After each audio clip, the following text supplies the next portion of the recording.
Well, thank you. I first of all want to thank you for making time to join us and to learn a little bit more about this process that we go through with admissions and what your students can look forward to in the future when they are applying to universities and colleges. And just to kind of give you a little bit of an insight to what is considered and what to kind of prepare for in the application process, that kind of thing. So I'm going to go ahead and get started and share my screen. And by the way, even though I work for Seton Hall, which is on the East Coast in New Jersey, if you're not familiar with us, I'm based right here in the San Francisco Bay Area. So not too far away from you, and I can meet with your students and or all of your family if you like. So happy to do that as well. So without further ado, I will share my screen and get started here. Let's see. Okay, so this is a picture of our beautiful campus at Seton Hall. And again, I'm the Assistant Director of Admissions for the West Coast region for Seton Hall. And so what we're going to walk through tonight is really kind of going step by step through the process of how we make our college decisions, how we go through the applications and look at all the different components in a college application, that kind of thing. So want to really kind of demystify this for you. So we're going to go through the college profile. What kind of universities or colleges is your student looking to apply to? The types of application review that we go through, whether it be like a committee type of review or just a computer-based type of review, which is much more formulaic, what all the elements are that are considered in an application, and then an application game plan to get you started as we're nearing summer, because I know you're just dying to get started on those essays. So, but the college profile, first of all, we start out with different types of admissions. So we have the first type, which is kind of more general. So an open enrollment means a student doesn't necessarily need to go through the 4-year degree program in a high school. They might come in with a GED. They might have, maybe had to go back and complete their high school education and have to submit proof that they did graduate from a college that way. So it's a little bit more open as far as not quite as selective. So we're moving up into the higher ranks. So selective means selective can be anywhere from maybe about a 30 to 50% admission rate. Guess what? The general admission rate nationally, nationwide, is about 60 to 70%. So universities really range from on a scale of maybe 4% and up to maybe 80 or 90% admission rate. Selective is like somewhere in that middle range between 30 to 50%. So your students are going to find a college that fits for them no matter what. Highly selective will be those schools that are maybe around a 4% to 20% admission rate. So these are different types of admission, and there are different ways that they evaluate the application in conjunction with that type of admission. And then you're going to want to know, what is the acceptance profile at that university? So you might be looking at maybe 5 universities to apply to, maybe 10, hopefully not too many more than 10, even though I know students these days apply to 20. So you're going to look at what does the acceptance profile look like at that university. So that means when you're talking about this with a university representative like myself, you might ask this question, but one thing to keep in mind when you're asking this is the mid 50%. So that means that there are students that are coming to that university or that are admitted to that university that fall above that, and students that fall below that average profile. So this is going to be the average GPA. It could be anywhere from a 3.2 to a 4.0. Could be the SAT score in the 1200s up to a lot higher, or in the ACT score. You're also going to look at what are the different majors offered at that school, of course, and what are the acceptance rates for those majors. So for example, maybe a business major, engineering major, a health profession major such as nursing might be a little bit more selective than, let's say, a liberal arts major, okay? And then also deadlines. We're going to talk about deadlines. What are important deadlines to keep in mind? and whether or not a university has any programs they're looking to fill. So it could be a brand new program on their campus. It could be something that they're just introducing to the population and they want to really look into filling that. So these are all really important questions to ask your admissions representative for particular universities you have in mind. So again, application review, holistic versus formulaic. What does that mean? Holistic generally means that admissions counselor like myself or admissions team will look at all elements of the application, meaning they will look at every single component that you submit, not just your stats, your GPA and test scores, but also your high school, where you're graduating from. It could also be that they're looking really closely at your recommendation letters, your essay, your activities, etc. Formulaic is much more of a very cut and dried process. So this can happen at a lot of state universities where they look at only the GPA and test scores. So they get your application and put it through the system, and the computer system says, here's the GPA and test score. Are they admissible? Yes or no? And so they might go back and re-review if you're not admissible just then. They might take, a new high school transcript if you've done better in your senior year. But generally speaking, formulaic is pretty cut and dried. Okay, so and then you also want to consider who's reading your file. So this could be done by a region. It could be, if you're coming from California, it might be only people like myself reading applications from a particular region that works with students from that region, or it could be people reading applications only from specific high schools, alpha, major, counselor, etc. So these are important things to know. You could ask that of your admissions counselor. Generally speaking, it's not going to make a lot of difference, but it's kind of good to know what kind of process they go through for reviewing your file. And then sometimes the readers per application can really vary from just one person up to a whole committee. So that can really vary from one institution to another. Then we get into different types of admissions. So there's rolling, early decision, early action, and regular decision.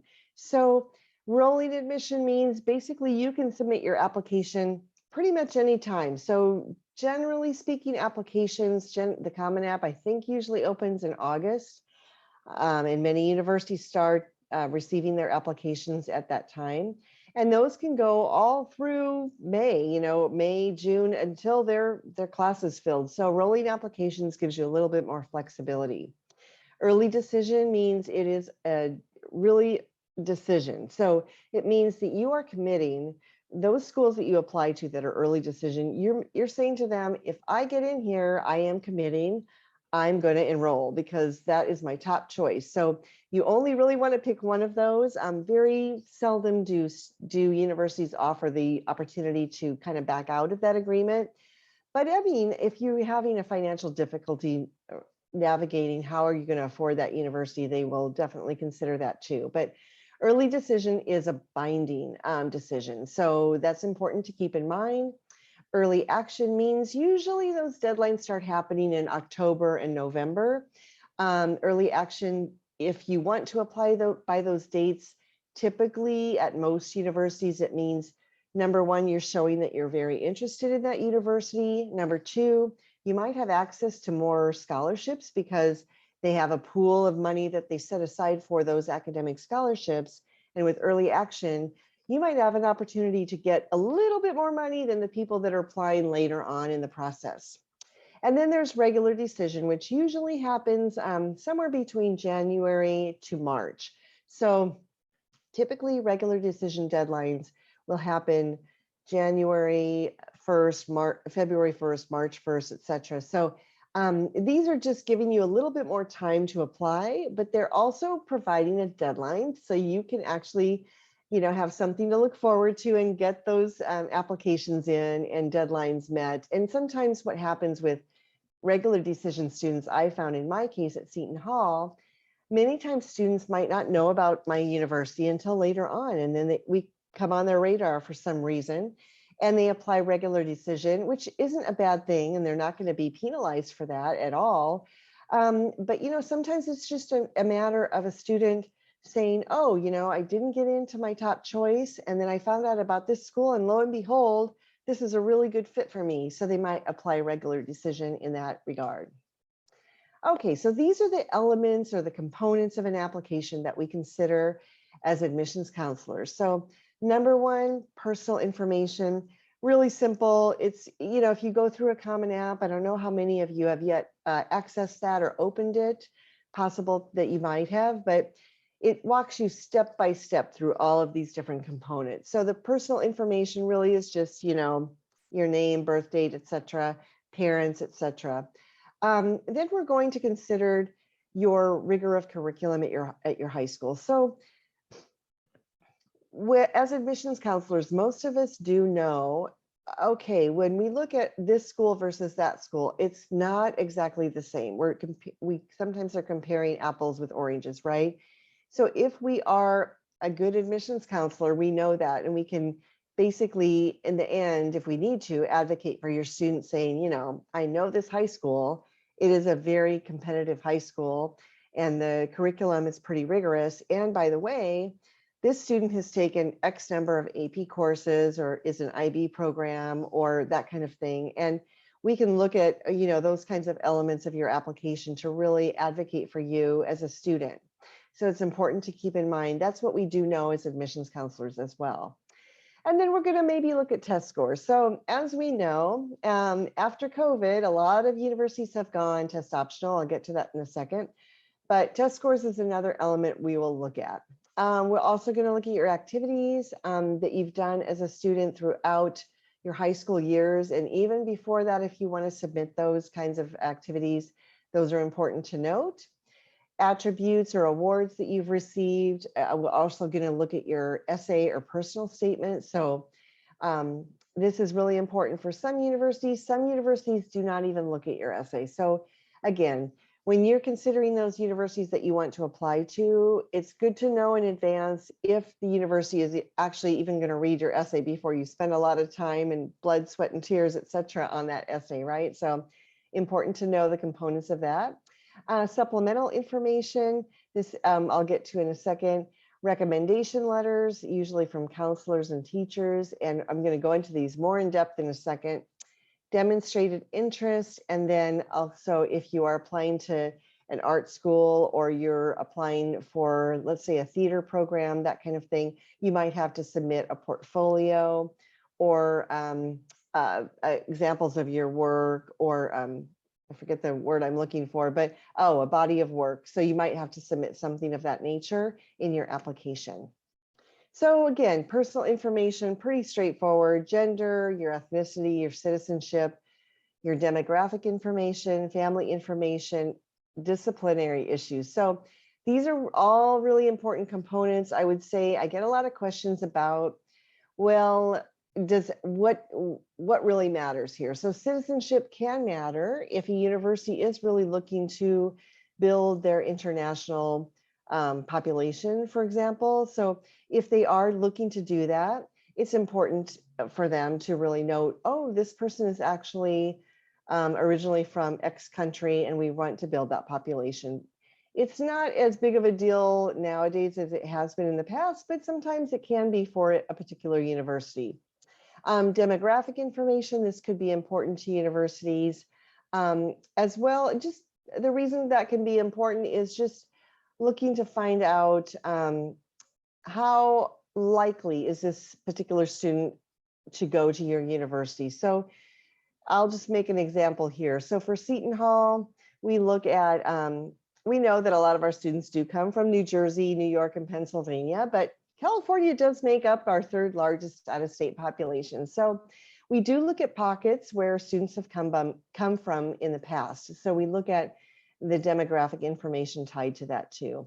Family information can be important. If you have a legacy in your family that has gone to our particular school, that might be really important because it might mean you have specific ties to the university and your student might be more likely to come to our school because of that reason.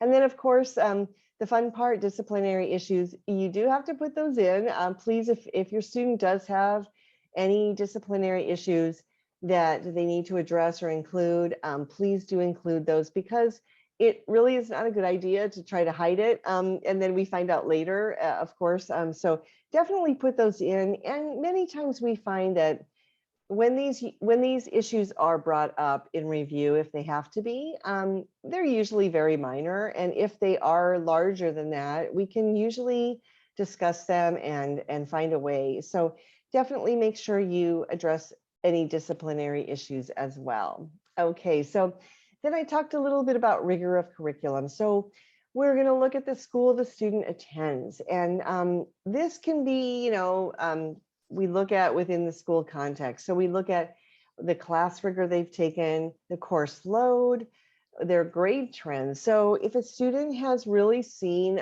let's say when you go into high school, you've really had a rough time at the beginning, and who knows what happened. It was a tough transition, just like it can be to college sometimes, So we look at if there's an upward trend. We look at that because we want to see if a student has really kind of found their way and they're ready for college. If there are hiccups also that, which we've seen, of course, because of COVID and because of all the various things that have happened in their family dynamics or whatever, because of COVID, there could be a little bit of a hiccup in their grades, and that's okay.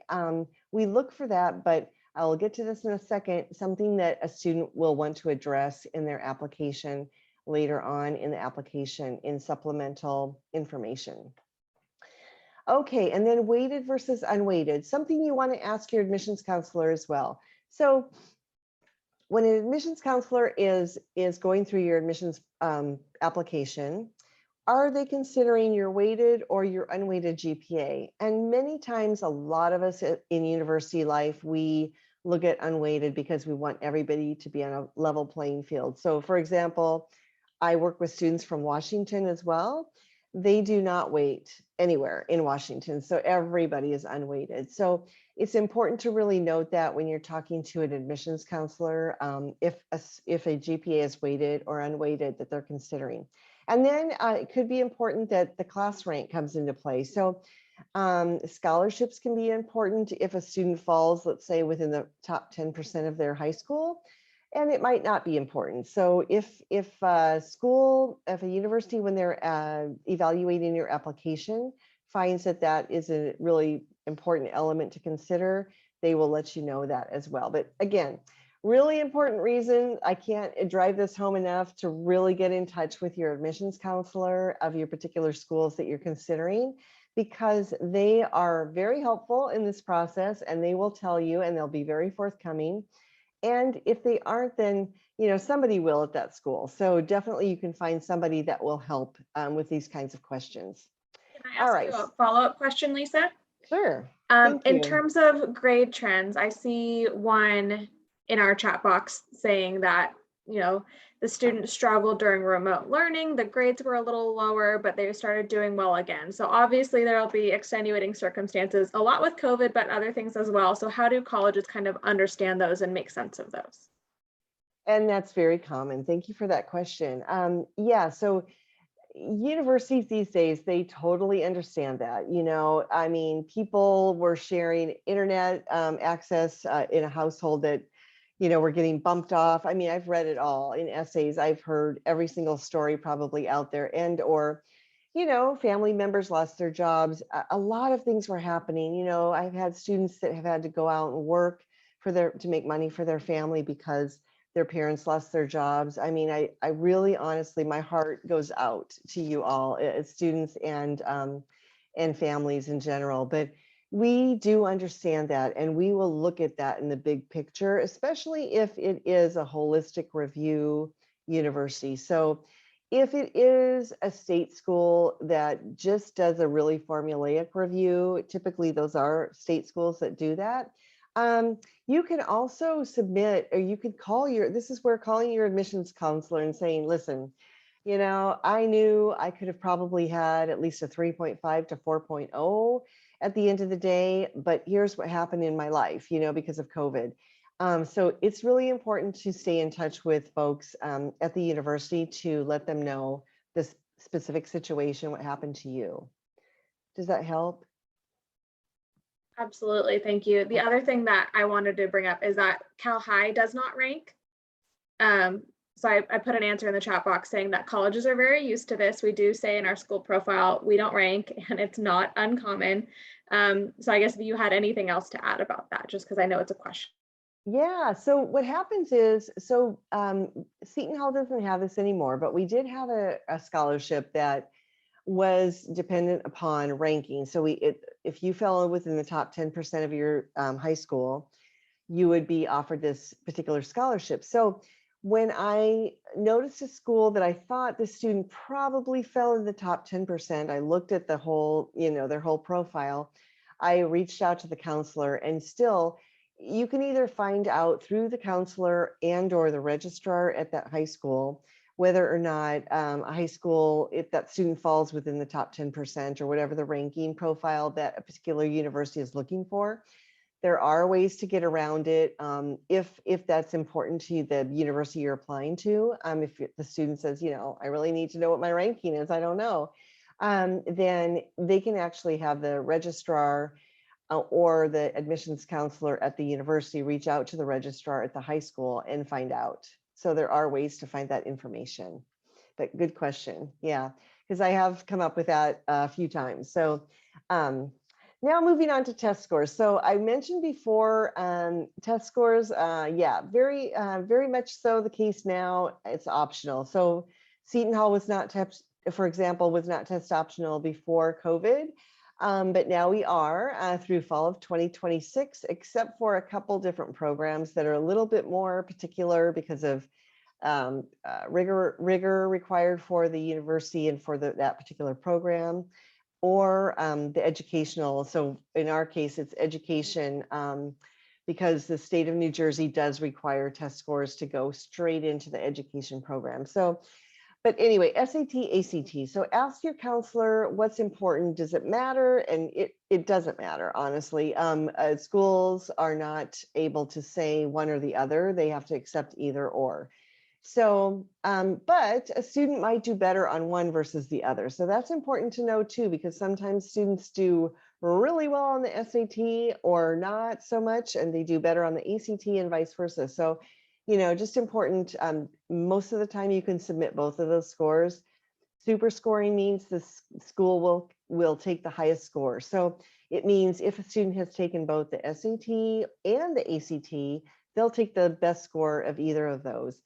And they will also take the best score if your student has taken the SAT, for example, multiple times. So let's say one time they get a 500 on the math portion of the SAT, and the next time they get a 700.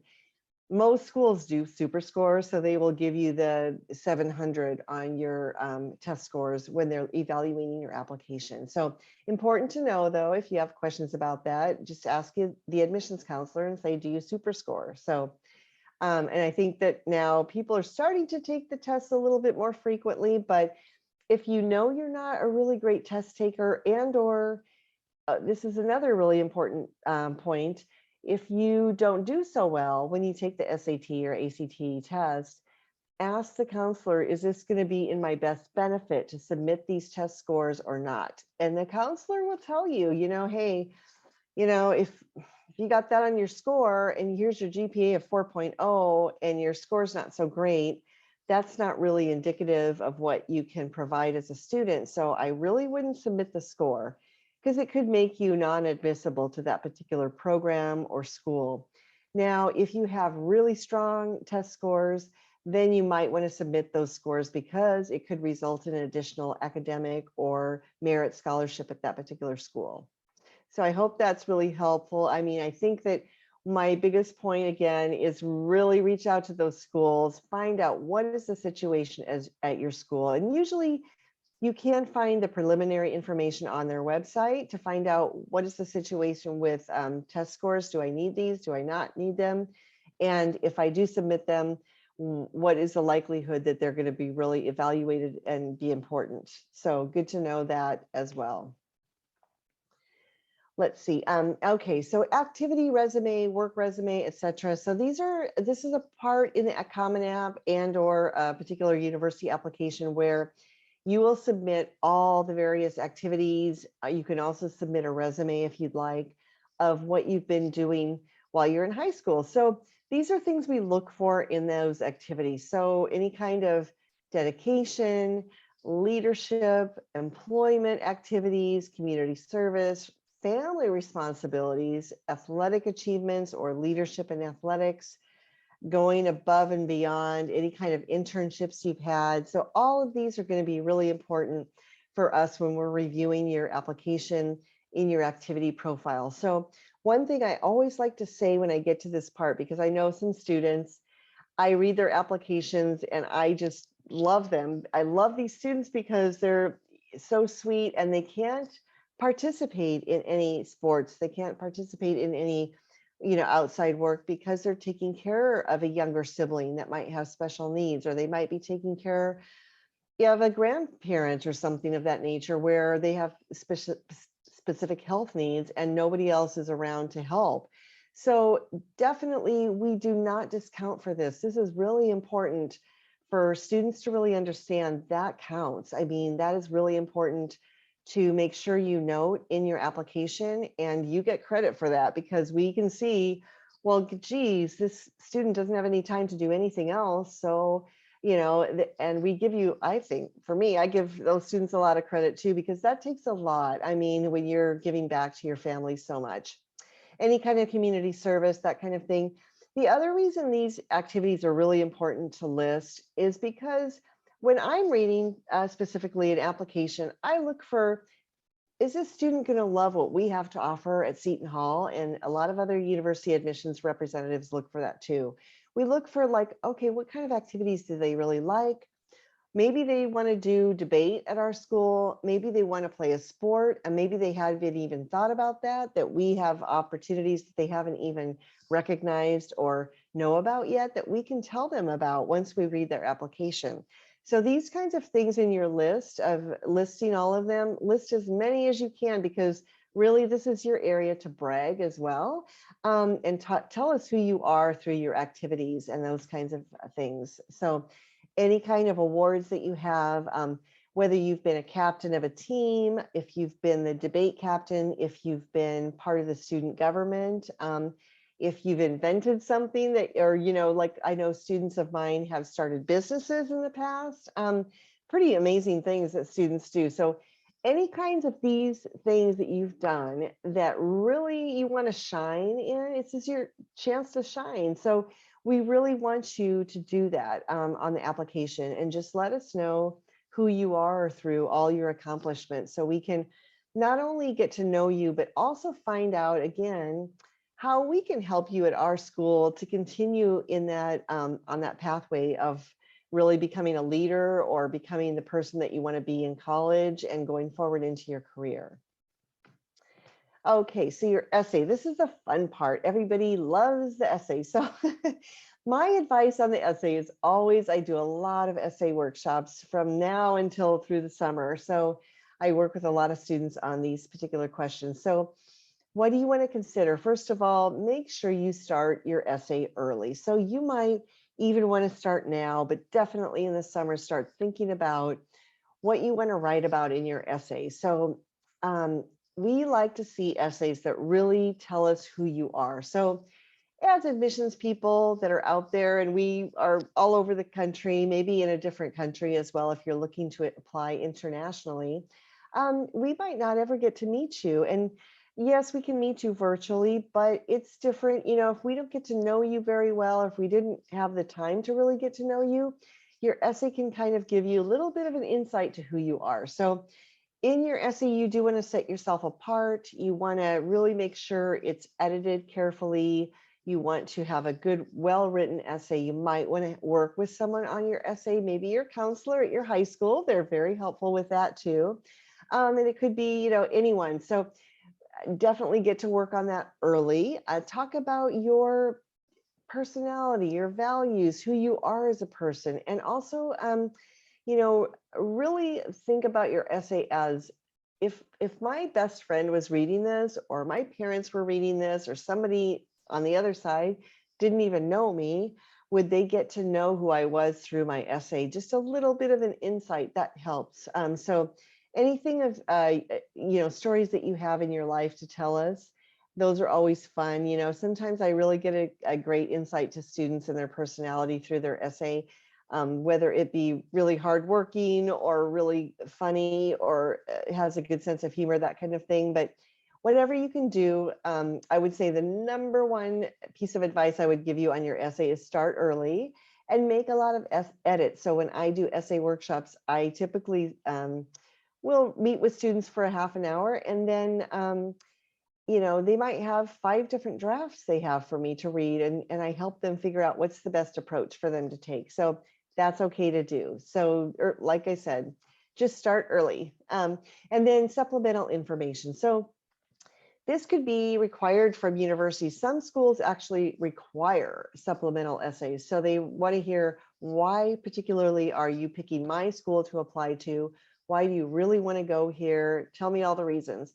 Or it could be something that you want to share. So it's a chance for you to really share with the admissions counselor, why did I have such a hard time during COVID? What happened there? Here's the time where you can really tell us, break it down. What happened? Maybe your parent lost their job. Maybe, somebody in your family really had an illness or got sick with COVID. I've seen it all. So whatever the case may be, put that in your supplemental essay or supplemental information. And then there, like I said, there could be school specific supplements that they ask you for, and any other additional information that a particular university might be wanting to find out about you. And then recommendation letters. So this is one of the last parts. Counselor letters, usually the common thing is most schools would require 1 counselor recommendation and 1 teacher recommendation. Now, this can really vary again from school to school, but usually that's what's required. So that's what you can look forward to in the Common App. Usually that's the case.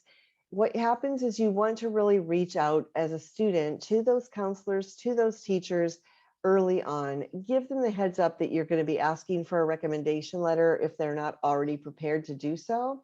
You might need to jog their memory about who you are. Let's say you have a teacher from 10th grade or 9th grade that you really clicked with. They know you well. They can really speak to you as far as who you are in your high school community, and or let's say your community at large, your church community, something like that. You could even ask a church person or something like that to write a recommendation letter.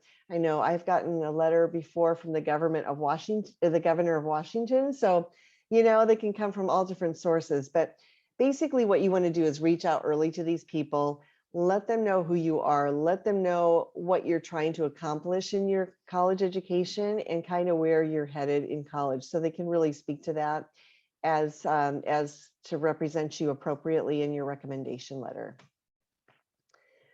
All right, and demonstrated interest. So this is a really good topic because a lot of us use this when we're looking at your application, when we're reviewing applications. Let's say a student is on the borderline of being admissible versus not admissible. Let's say their GPA is just a little bit short, or their test scores, etc. This is where demonstrated interest can really come into play. So it could be that we are looking for students from California. We're looking to increase that number. So these are ways that you can show your demonstrated interest. So number 1, visit the campus, go on a tour, come to the open house, etc. Anything you can do in that regard is going to really show that you're interested. And especially if you're interested in Seton Hall and you make that trip cross country to come to visit us in New Jersey, I personally appreciate it so much. And I will definitely reach out to you, and you do get extra points for that. So other things you can do, meet with your admission counselor, whether it's virtually, whether it's on your high school campus, whether it's at a college fair. These are all various ways that you can meet your admissions counselor. And you can also do a one-on-one interview or coffee chat. Those kinds of things also count.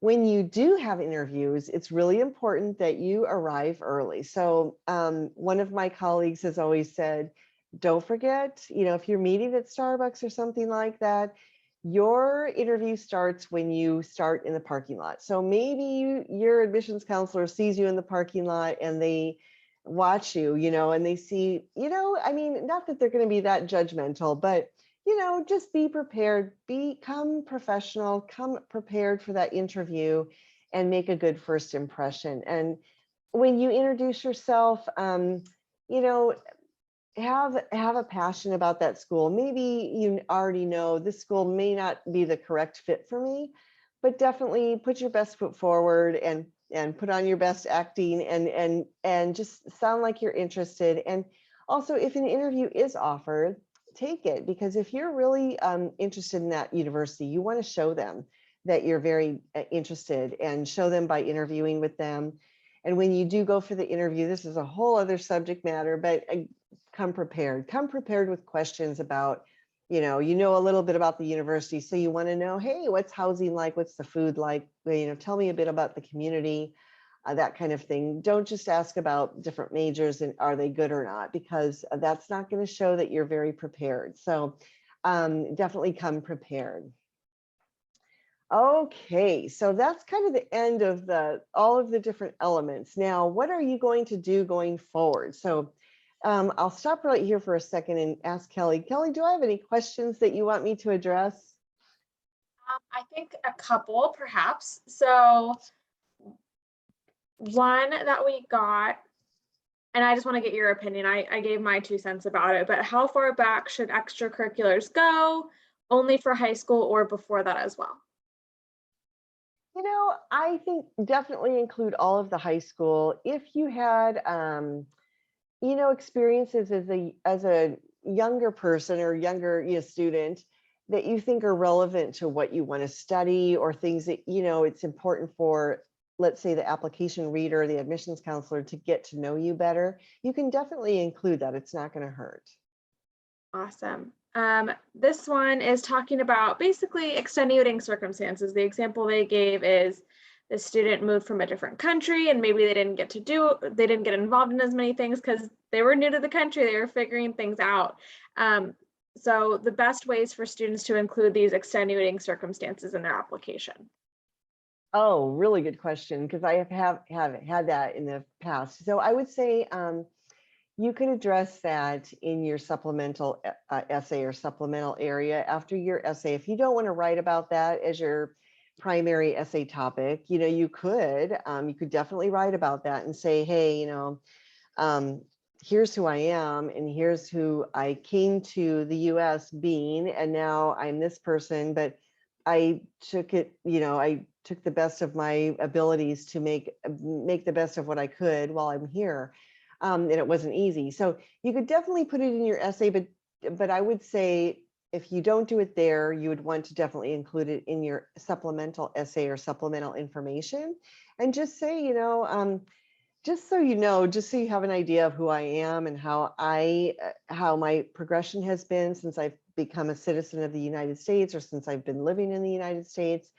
This is what you need to know. And, by the way, if it turns out that you are not a citizen yet, it's important to address that too. You could say, I'm in this situation here and I'm not a citizen yet, but here are the things that I've done so far. And these are really important topics to let the reader know about, so that they can ultimately help you if you do need help with any kind of financial aid questions in that regard, and all those kinds of things.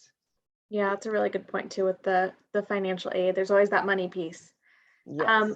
This one was asking a follow-up question about recommendation letters. Is there any sort of guidance that you would give about, like, should it be junior year teachers? Like, is it okay to go to sophomore year? Is senior year better when you're older, but they might not have known you as long? Like, how would you advise students to navigate that process? I'd say pick those teachers that know you well. So if it is the teacher that knows you best is from your 9th or 10th grade and can really speak to your involvement in the high school community or your community at large, or whatever the case may be, pick those teachers that can really talk about you and talk about your strengths and all that kind of thing, because it might not be your senior year, especially given COVID, when things have been online and people didn't really get to interact. Yeah. So You know, pick wisely, and maybe your counselor can help with that too. If you have questions about that and you want to go to your counselor and say, hey, what do you think? So they are definitely an excellent resource too. Yeah, the keywords I advise students to use when they're asking for a letter of recommendation is to ask a teacher, would you be able to write me a strong letter of recommendation? Because they might say, you know, I could write you for one, but I don't know if I would be the best person. And they're typically pretty honest with that. Yeah. And then I thought there was one more question. Oh yeah. How does one go about getting in contact with an admissions counselor? Oh, so that's a great question. So generally speaking, if you can't find this information on the website, so usually most universities, Seton Hall included, we have a thing where if you look for in the search engine box, there's usually one at the top on the right-hand side, right? So you write in admission counselor or in my area or region or whatever. And in Seton Hall's case, I think that our page is called Find Your Admission Counselor. Or you could just go into this admission subheading. And usually when you go through a number of different drop-down menus, you have a breakout area or like a subheading where you say, oh, okay, so here's where the admissions counselors are all located, or here are the students that they're working with. So usually you can find it that way. If you can't find it on the internet or on their website, then just call the admissions office and say, hey, you know, I'm from California, I'm from the San Francisco Bay Area, and I live in this county, or I go to this high school. And usually we all have people assigned to different areas that are really communicating one-on-one with students from our area. So they will definitely be able to steer you in the right direction. Awesome. Do we have time for maybe like one or two more questions before we get it? Okay. Absolutely. A question about how colleges look at, and I know you obviously can't speak for all colleges, and I think that's kind of just good advice here. She can talk about trends and what she knows from her colleagues. She's with college admissions counselors all day, but there's so many things that it's like, well, that depends on the school. So this one is, how would a college look at a student who graduates high school after 11th grade, so an early grad? Oh, well, yeah. I mean, it again, like you said, Kelly, it depends on the university, but I mean, I have a student like that right now I've been working with from Washington, and she is a very young student, and she also has her associate's degree. Oh my goodness. She's kind of a prodigy, but you know, most universities would be like, wow, that's pretty amazing that you did that. So we are happy to accept you. Most universities, I think if you have specific questions about, you know, do I need to go longer in high school or go more to college? I don't think that's going to happen. I think when you graduate from high school, you graduate from high school, whether you're in 11th grade or whatever the case may be. So, but I think that definitely if you do have concerns about that, reach out to that specific university. So most of the time it's not going to be to your detriment. That's for sure. Right.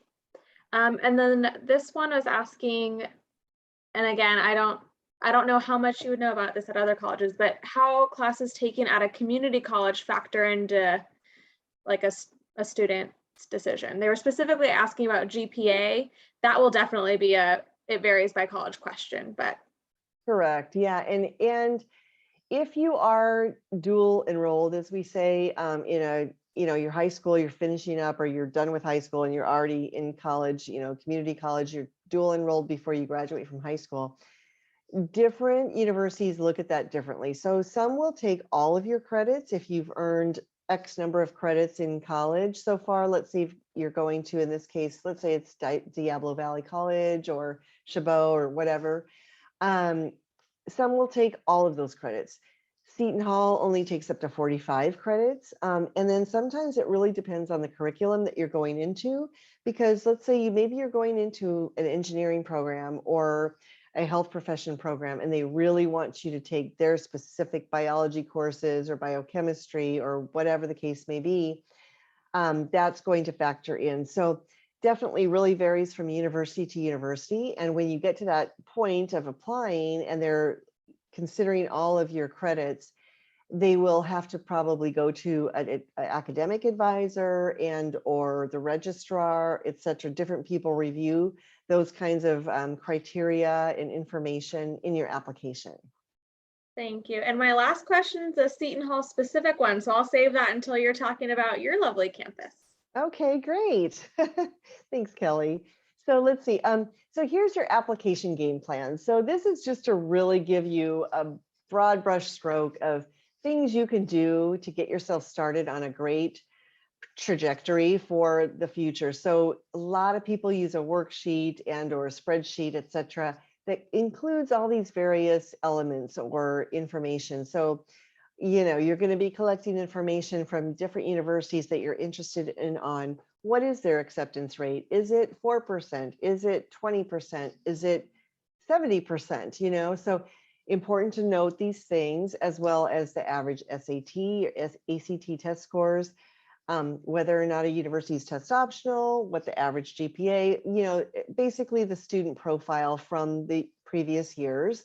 If class rank is important, any kind of deadlines. Now, this is really important. This is probably one of the most important things you can collect because you're going to want to know, do I need to apply by a certain date? Is it going to help me to apply earlier rather than later? And deadlines according to scholarships. So let's say if I apply by this date, am I going to be considered for scholarships versus if I apply later on in the process? And or are there special scholarships at that university that I need to apply to, or it's too late? Because, you know, like Seton Hall, we have some special scholarships and we have a very hard and fast deadline for those. And like our debate scholarship, pep band scholarship, servant leader scholarship, you have to apply by a certain date. Otherwise, we can't consider you for that scholarship anymore, unfortunately. So really important things to know, and especially in terms of scholarships, okay? Now, when you're also putting together your game plan, you're going to look at all of these factors and say, oh, okay, well, and we talk about this, I know a lot in RACC, Kelly, you probably heard this a million times, but what schools in your profiles are the most likely that you'll be admitted to?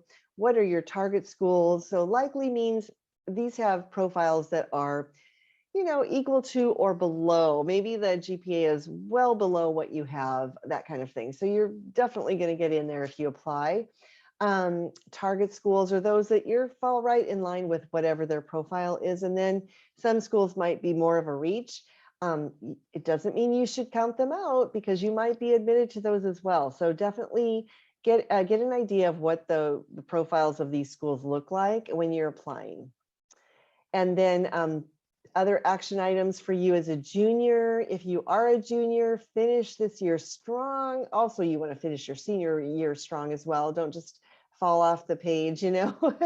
But finish junior year strong, go into your senior year strong. Make sure your application is complete. If you can, take a challenging senior curriculum, unless you're graduating and you have all the credits you need. And then do stay in communication with your counselor, okay? So you have wonderful resources at your school. You might be reaching out to other resources as well. You can also definitely reach out to your admissions counselor at the university. So stay in touch with us and even as early as junior year, we love to hear from you. So don't feel like you're bothering us. I mean, we love to hear from you. That's why we're in this job that we do. All right, so that's about me. And do you want me to just go through my spiel? Yeah, I think the questions I have are very student specific, so I'll just go ahead and answer those. Okay, great. All right, so like I said, you've heard from me all this time, and so you know my name by now, Lisa Hanson, and I am based actually in the East Bay area, really close to where you all are from. And just a little bit about Seton Hall before I answer more questions. We are in the East Coast. I mentioned we're in New Jersey, but what's nice about Seton Hall is we are only 14 miles from New York City. We are a 30-minute commute into the city from our campus in South Orange, New Jersey. And, you know, it's hard to believe for California students, but we are a suburb of New York City. You can see it right in our backyard, like kind of like my picture right there behind me. And, you know, a lot of folks commute from New Jersey into New York City every single day. So just to give you an idea, we're right there. And it's what I always say, it's kind of the best of both worlds. If you don't want to live right in the city, you have access to it anytime. I think the round trip fare on the train, which is about a 10-minute walk from our campus, is now only $14. So, you know, very easy to get in and out of the city and have some fun and do internships. So just to kind of give you a profile of what size we are mid-size, just on the smaller size of mid-size students. So we have just over 6,000 students right now at Seton Hall, and a very diverse student population, 45% diversity rate. Average student to teacher ratio is 14:1. And we have over 90 great programs and majors that we offer. So I won't go into specifics, but I will say, of those, some of the ones that our students, especially from California, find us for include our School of Communication and the Arts with our access to New York City. Also our School of Nursing, it's direct entry. We also have a wonderful School of Diplomacy and International Relations that has an exclusive alliance with the United Nations of America right in New York City. Many internship opportunities there. And it's Stillman School of Business, which offers amazing internship connections too, given that we're so close to New York. We have a great law school and lots of health and medical sciences professions. So we offer dual degree programs. Besides our nursing program, we do offer programs in physician assistant, physical therapy, occupational therapy, speech and language pathology, a 5-year athletic training program. And then we do have a BS to MD program. So we do have a medical school as well.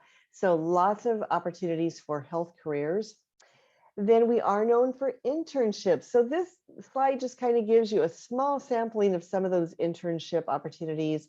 We are in a hub of pharmaceutical companies in Northern New Jersey. So Pfizer, Merck, Johnson & Johnson located right in our area, so students can do research or internships with them. In our business school, sports management, we are connected with all the major sports teams, so students can do internships with them. Also lots of internships in business, I mentioned, but overall, over 80% of our students complete multiple internships, anywhere between 3 to 5 internships before graduating.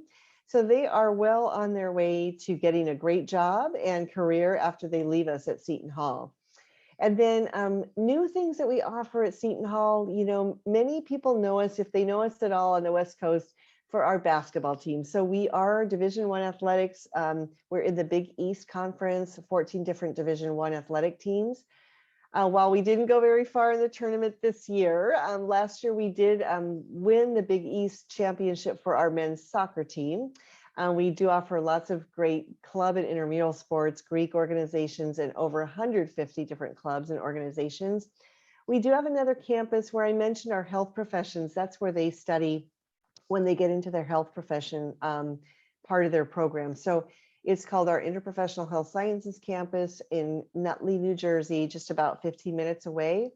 Our Leadership Institute has opportunities for students to get coaching and mentorship with top leaders in their industry. And then we've got an engineering program. It's fairly new, a new partnership with the Stevens Institute of Technology in Hoboken, not too far away. It's a very top and excellent engineering school. So in this, within 5 years, students can get their undergraduate degree and master's degree in engineering in 5 years. And then these are our quickly our deadlines, you know, for next year, if you want to take note of that. We do have early action, so we don't offer early decision. And then special scholarship deadline, I mentioned that before. One thing you want to keep track of is January 15th. So if you are on the debate team and you're amazing, I've had some amazing students get a $7,000 or $8,000 extra scholarship this year for our debate team, which is an award-winning debate team. So if that's something that's important to you, definitely keep track of that one. All right, and that's my information. So thank you so much for listening to me all this time, and I'm happy to answer any questions that you have. Yeah, I'm seeing a few. I'm sorry if I missed this when I was feverishly typing, but the question regarding Seton Hall specifically, do you declare your major at the time of admission or can you change it later? Yes, most typically students do. They like, let's say you want, you want to be in business. Maybe you want to come into business undecided or sports management business, etc.